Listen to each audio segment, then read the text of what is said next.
Well, kali ini gue akan membahas alur cerita film American Heist, so check it out. Film ini dibuka dengan memperlihatkan seorang mekanik bernama James. James mempunyai kakak laki-laki bernama Frankie yang setelah dipenjara 10 tahun akan segera dibebaskan. Setelah bebas, Frankie pergi berpesta di klub. Lalu dia bertemu dengan rekan-rekannya yaitu Sugar dan Ray yang menanyakan keberadaan James. Keesokan paginya, James yang sedang bekerja di bengkel ditemui oleh mantan pacarnya yang merupakan petugas operator polisi bernama Emily. Sekedar informasi, mereka berdua masih sayang satu sama lain. Emily berniat memperbaiki mobilnya yang bermasalah, dan James bilang kalau dia akan memperbaikinya sendiri supaya Emily nggak usah membayar di bengkel. James lalu pulang ke rumahnya dan menemukan Frankie sedang berada di halaman belakangnya. Frankie membuka pembicaraan, tetapi James yang kesal dengan Frankie mengajaknya berantem. Nah, alasan James marah adalah karena 10 tahun yang lalu Frankie mengajaknya melakukan aksi kejahatan yang membuatnya sempat dipenjara. Tetapi Frankie bertanggung jawab dan menerima semua tuduhan sehingga Frankie dihukum 10 tahun penjara, sedangkan James dipenjara 16 bulan aja. James kesal karena ajakan kakaknya waktu itu membuatnya menjadi susah mendapatkan pekerjaan karena catatan kriminalnya. Padahal James pengen banget bikin usaha. Perkelahian James dan Frankie nggak berlangsung lama. Mereka berdua saling memaafkan dan janjian untuk minum bersama keesokan harinya. James kemudian mendatangi rumah Emily untuk memperbaiki mobilnya. Di sini, James mengetahui kalau penyebab mobil Emily bermasalah adalah karena ada orang yang memasukkan gula ke dalam tangkinya. Keesokan harinya, James pergi meminjam uang ke bank untuk membuat usaha kecilnya. Tetapi, bank tidak mau meminjamkannya karena banknya udah nggak mau meminjamkan uang untuk pengusaha yang mau memulai usaha kecil. James yang kesal pergi menemui Frankie sesuai janjinya. Di sini, Frankie menenangkan James selalu menawarkan solusi dengan mengajaknya untuk bertemu dengan teman-temannya yang sudah menunggu di luar. Di luar, James dikenalin ke Sugar dan Ray yang kemudian mengajaknya pergi ke sebuah tempat di mana mereka akan bertemu dengan seorang investor. Mereka pun menaiki mobil James, dan setelah sampai, Frankie, Sugar, dan Ray pergi menemui si investor, sementara James disuruh menunggu di mobil. Setelah beberapa lama, karena belum balik juga, James menghampiri Frankie dan yang lain. Dan di sini terdengar suara tembakan diikuti dengan Frankie dan yang lain lari ke mobil. James disuruh untuk mengemudi dengan cepat dan dia pun nurut.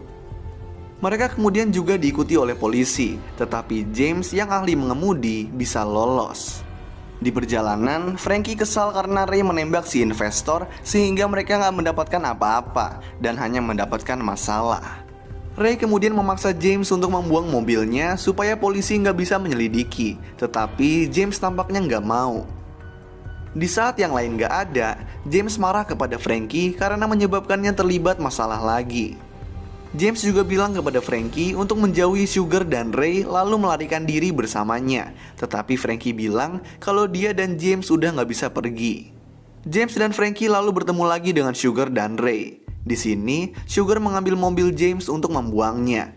Sementara Ray menjelaskan kepada James pandangannya tentang kenapa bank itu jahat dan mengajak James untuk merampok bank. Takut dibunuh, James pun menyetujuinya. Keesokan harinya, James berkumpul dengan timnya, yaitu Frankie, Sugar, Ray, House, dan Spoonie. Ray selaku ketua kemudian menjelaskan rencana perampokan mereka, yaitu pertama-tama mereka membuat pengalihan dengan cara menyuruh James untuk mencuri 4 mobil lalu meledakannya di daerah pusat bisnis untuk menarik perhatian polisi. Lalu saat yang lain masuk ke dalam bank, Frankie akan mematikan CCTV. Spoonie ditugaskan untuk mengurus Sandra, lalu Sugar dan Ray akan menghampiri manajer dan pergi ke lemari besi untuk mengambil uangnya. Ray lalu juga bilang kalau mereka hanya punya waktu 5 menit untuk kabur setelah lemari besi dibuka. James kemudian ditugaskan menunggu di mobil untuk mengawasi kalau ada polisi, sementara House ditugaskan untuk menyiapkan senjata dan amunisi. James selalu mengatakan kepada Frankie kalau dia nggak mau melakukan perampokan, dan James marah karena Frankie membuatnya masuk ke dalam perampokan ini. James selalu mengajak Frankie untuk melarikan diri, namun Frankie nggak bisa dan mengungkapkan kalau dia telah berutang budi kepada Sugar dan Ray saat mereka di penjara. Frankie mengatakan kalau Sugar dan Ray lah yang melindunginya saat dia akan dilecehkan secara seksual oleh orang-orang di penjara. Karena itu, Frankie pun harus membalas budi dengan melakukan perampokan ini. Frankie lalu juga memberitahu James kalau dia sempat menyebut nama Emily saat membicarakan tentang James kepada Sugar dan Ray. Sehingga kalau James gak mau ikut dalam perampokan, Emily dalam bahaya. Mendengar ini James pun marah, tapi dia gak bisa apa-apa. Beberapa hari berikutnya, Frankie meminta maaf kepada James atas apa yang udah dia lakukan. Dan di sini kita bisa tahu kalau dari saat James masih kecil, Frankie lah yang merawat dan membiayai James serta dirinya sendiri dengan cara merampok dan mencuri.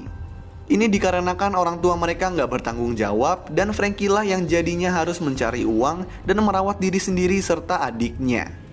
Mereka pun saling memaafkan dan hubungan mereka mulai dekat kembali. Nah, James yang belakangan ini mulai dekat dengan Emily, menghampiri rumah Emily dan mengakhiri hubungan mereka. Emily di sini bingung dan marah karena James mengakhiri hubungan tanpa alasan yang jelas. Tapi ini James lakukan supaya Emily nggak kena masalah. Pada pagi hari saat perampokan, James dan tim memulai rencana mereka. James dengan bantuan Spoonie meledakkan 4 mobil untuk melakukan pengalihan. Lalu, sementara James menunggu di mobil, yang lain memasuki bank, dan Ray bersama Sugar meminta manajer bank untuk mendapatkan akses ke lemari besi. Si manajer ini susah diajak bekerja sama, tapi akhirnya dia tetap membuka lemari besinya. Karena udah kesal, Ray pun menembak si manajer lalu mulai mengambil uang. Perampokan berjalan sesuai rencana, sampai seorang wanita tiba-tiba berjalan ke arah bank dan melihat James di mobil serta Frankie yang berada dekat jendela bank. Si wanita pun lalu kabur untuk mengadu dan James dan juga Frankie yang melihat si wanita langsung panik. Gak butuh waktu lama, terdengar siren polisi mendekati bank. Nah, mendengar ini, James masuk ke dalam untuk memperingati timnya. Namun, Spoonie yang ketakutan kabur dengan mengambil mobil mereka. James dan yang lain pun terjebak di bank, dan sialnya lagi, polisi sudah berada di depan bank. Tim pun mulai memikirkan rencana baru, tetapi tiba-tiba seorang polisi datang dan akan menembak James dari belakang. Untungnya, Frankie terlebih dahulu menembak si polisi. Namun, dia sendiri juga tertembak di perut. James, Sugar, dan Ray bergegas keluar dan mencuri mobil. Tetapi saat ingin kabur dengan mobil, James menyadari kalau Frankie masih berada di dalam bank. James langsung masuk kembali ke dalam bank dan menemukan Frankie sedang mencoba bunuh diri karena dia nggak mau masuk penjara lagi. Sementara itu, Sugar dan Ray mencoba kabur, tetapi polisi udah pada berdatangan dan pada akhirnya mereka berdua pun terbunuh. Gak ada jalan lain, Frankie memukuli James sampai pingsan, lalu memakaikannya baju salah satu sandera. Setelah James sadar kembali, Frankie membawanya keluar untuk membuat James tampak seperti sandera. Nah, Emily yang sedang bekerja sebagai operator dan bertugas menangani perampokan ini, kaget melihat James dan Frankie. Di saat Frankie yang menodongkan pistol kepada James berada di depan, Frankie ditembak oleh salah satu sniper polisi yang berada di atas gedung seberang. James yang gak bisa berkata apa-apa dan dikira sandera langsung dibawa oleh para medis ke ambulan. Nah, saat baju James akan dibuka, si para medis melihat James memakai rompi. Jadi, James pun langsung menghajar si para medis dan kabur. Si para medis kemudian mengabari hal ini ke operator polisi yang kebetulan ditangani oleh Emily. Tetapi Emily yang kebingungan memilih untuk pergi tanpa memberitahu apa-apa ke kepolisian.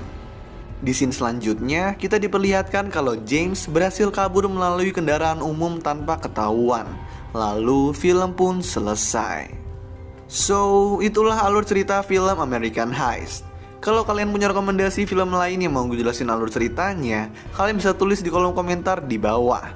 Dan kalau kalian suka sama video ini, kalian bisa klik tombol like dan juga klik tombol subscribe supaya bisa mendapatkan update-update tentang video-video gue selanjutnya. So, thanks guys for watching. I hope you enjoy it and peace out.